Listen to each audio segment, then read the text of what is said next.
سبيل الدموع سبيل مريح تنهدى يا صاحي كي تستريح. Perwakilan dari Blora, Gus. Perkembangan sekarang ini banyak penyeramah yang muncul, namun terkadang terjadi perbedaan pendapat di antara mereka, sehingga umat yang baru belajar agama seperti kaum milenial menjadi bingung harus mengikuti pendapat ulama yang mana. Bagaimana menyikapi hal tersebut, Gus? Pertanyaan pertama. Pertanyaan kedua dari area Solo, Gus, dari Ahmadi Nugroho. Bagaimana cara kita berbakti kepada orang tua yang sudah meninggal, di mana semasa hidup orang tua kita pernah meninggalkan sholat? Pernah sering? Pernah meninggalkan. Pernah gampang. Kalau sering itu. Pertanyaannya, apa yang harus dan sebaiknya kita lakukan sebagai anak, Gus? Oh ya. Enggak, Gus.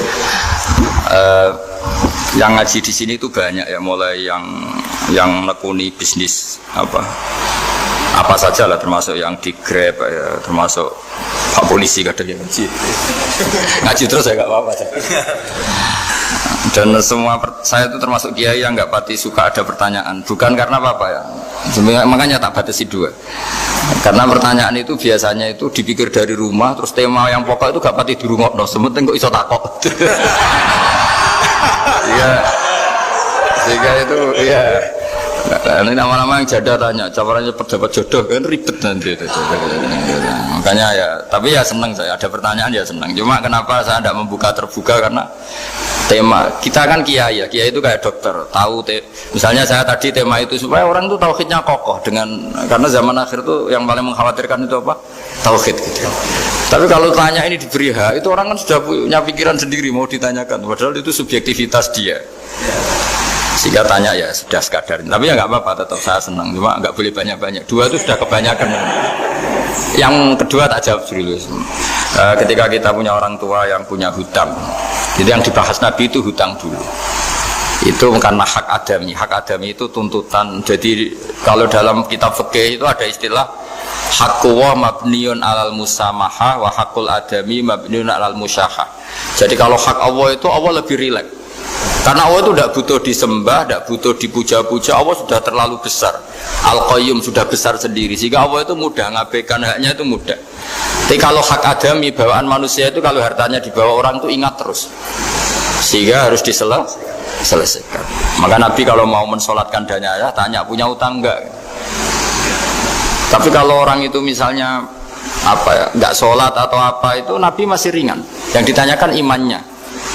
Bukan berarti kita nyepelekan sholat, enggak. Tapi memang agama ini yang diprioritaskan itu hak adami. Sholat itu super penting, bukan penting lagi super penting. Makanya pertanyaan tadi tak teruskan dulu. Anak cucunya itu prioritas itu mikir utang dulu. Karena ini yang hak adami gitu. Ya. Nah setelah utang itu selesai, baru dipikirkan menurut sebagian ulama, anak ini boleh mengkodoi sholat yang ditinggalkan orang tuanya. Atau dikafaroi, misalnya per sholat nilainya sekian terus dibayarkan ke fakir miskin. Nah, tapi pertanyaan seperti ini sepertinya mengganggu itu begini, takutnya jadi masif. Jadi masif itu gini, berhubung ada solusinya. Ini yang tanya orang mana tadi itu? Solo, ini orang Solo ini harus dikasih tahu. Berhubung ada solusinya, jangan-jangan kita yang kaya. Misalnya Pak Yusuf atau Bu Sulis kaya, kalau nak punya tabungan, nak saya tidak usah sholat ya, nanti gampang. Karena per sholat kan nilainya hanya sekian gitu.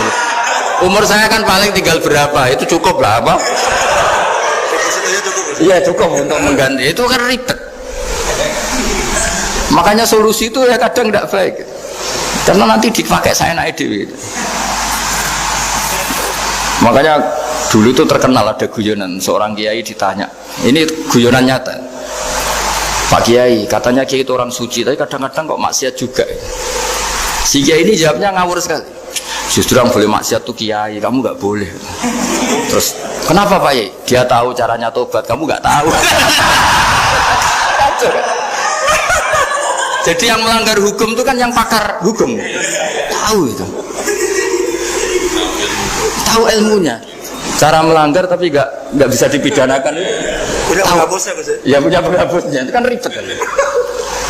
Artinya gini ya, yang orang Solo tadi, kalau kadung terjadi orang tua kita ada sholat, saya ulang, kalau kadung terjadi orang tua kita ada sholat, atau pernah meninggalkan sholat, kita sebagai kiai itu punya cara supaya yang untung tuh fakir miskin. Misalnya kita fatwa dikasih fidyah atau fida atau apa.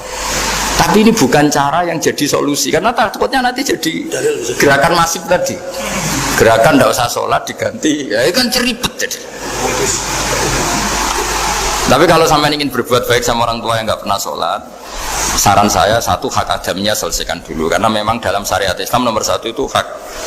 Masyhur itu kan ketika ada jenazah, Nabi itu nggak tanya orang itu sholat nggak, dan tanya kan punya utang nggak gitu. Sehingga kalau di kampung-kampung di mana-mana kalau ngelepas jenazah kan, kalau ada hak adami diambil alih keluarga supaya mayit ini ketemu Allah tanpa ada hak adami kan gitu, semuanya kan di, ya kan yang diselesaikan kan adami dulu, utang piutang itu tadi.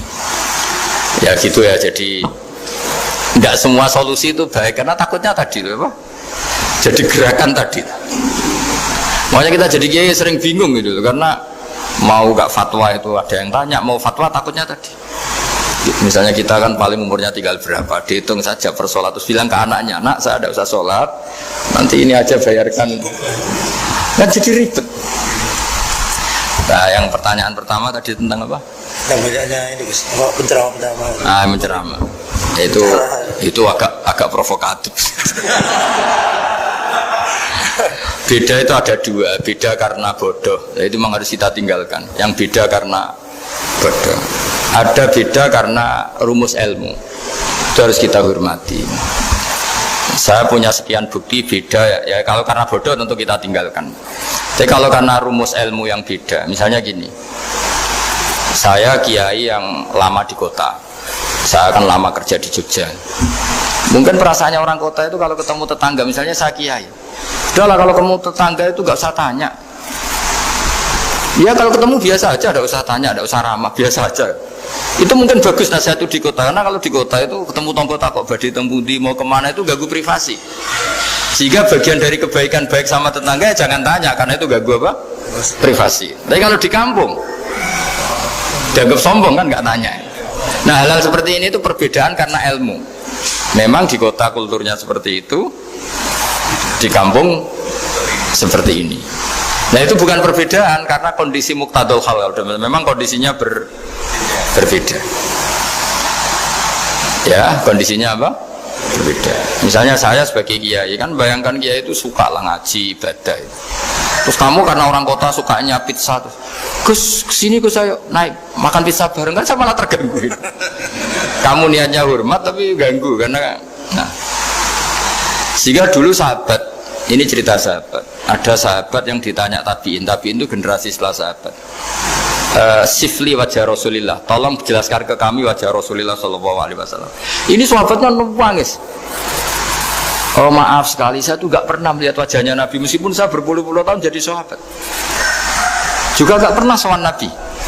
Saya sering jamaah sama beliau, ditanya kenapa, saya tuh sungkan, beliau terlalu wibawa. Jadi bentuk penghormatan sahabat ini kepada Nabi justru gak berani melihat wajahnya.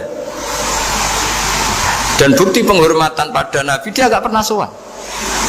Nabi itu punya anak, punya istri, punya cucu, kalau sowan tuh ganggu. Jika dia cara berpikir, ya itu bentuk hormatnya. Ya itu ya sah saja, dia cara berpikir ditakdir begitu. Tapi ada beberapa sahabat yang justru saking cintanya sering melihat wajah Nabi, sering sowan Nabi, itu hanya dia cara berpikir begitu. Ya kira-kira seperti itu. Jadi perbedaan itu ada dua, ada yang karena bodoh, itu tidak kita ikuti. Tapi ada perbedaan karena pengetahuan. Ya kalau karena pengetahuan harus kita ikuti, karena memang itu, ya itu kan urusan sudut pandang.